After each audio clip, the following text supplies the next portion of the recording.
Identifying and selecting leading risk indicators is significantly different than finding indicators for a traditional scorecard or dashboard. And the reason for that is our objectives of a risk indicator are slightly different than those of a dashboard or scorecard. There are two key things we're looking for in risk indicators. First, we need them to warn us if a risk is beginning to occur, but we need them to warn us with enough lead time that we can mitigate that risk if it's beginning to occur. I'll give you an example. Let's say we're dealing with a grade school student whose marks are too low. There are several risk mitigation projects we could implement with different degrees of success in mitigating the risk and different lead times. For example, we might want to just monitor and manage their homework to make sure they're doing the right amount. Now, that's not going to have a significant impact on improving their grades, but we can begin it with a moment or a day's notice. Escalating slightly, we might send them off to tutoring. That's going to have a moderate risk reduction capability, and we need weeks of lead time to find a tutor. Finally, we might want to escalate to sending the student to evening school. That's going to make a significant reduction in that risk high, but we need months of lead time to get the student set up with a new course. Let's say for this case we choose evening school.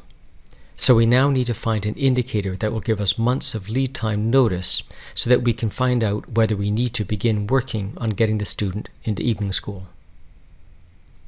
So let's take a look at some potential indicators for that student and what is the lead time that it would give us before the end of term mark that we're trying to improve, and what's the accuracy.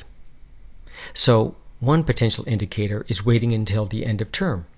It gives us no lead time to mitigate the risk, but it's very accurate in terms of its indication of the end of year mark.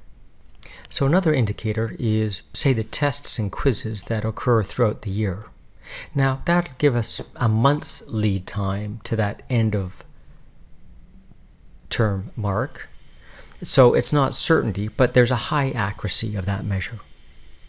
A final measure might be whether your child is completing their homework or not. You'll know many months in advance whether that's happening, and it will have a medium accuracy on indicating what their end of year mark might look like. But again, we need a month's lead time in order to get evening school set up, and therefore in this case we'll probably use the homework completed indicator. Now what this means is, with a risk scorecard, based on the mix of risks involved, you may find that there is a varying degree of lead time across the different measures within the same scorecard. So in this example, if we're taking a look at the project's months to mitigate, there are some areas where we could set up a project and mitigate the risk in just a month.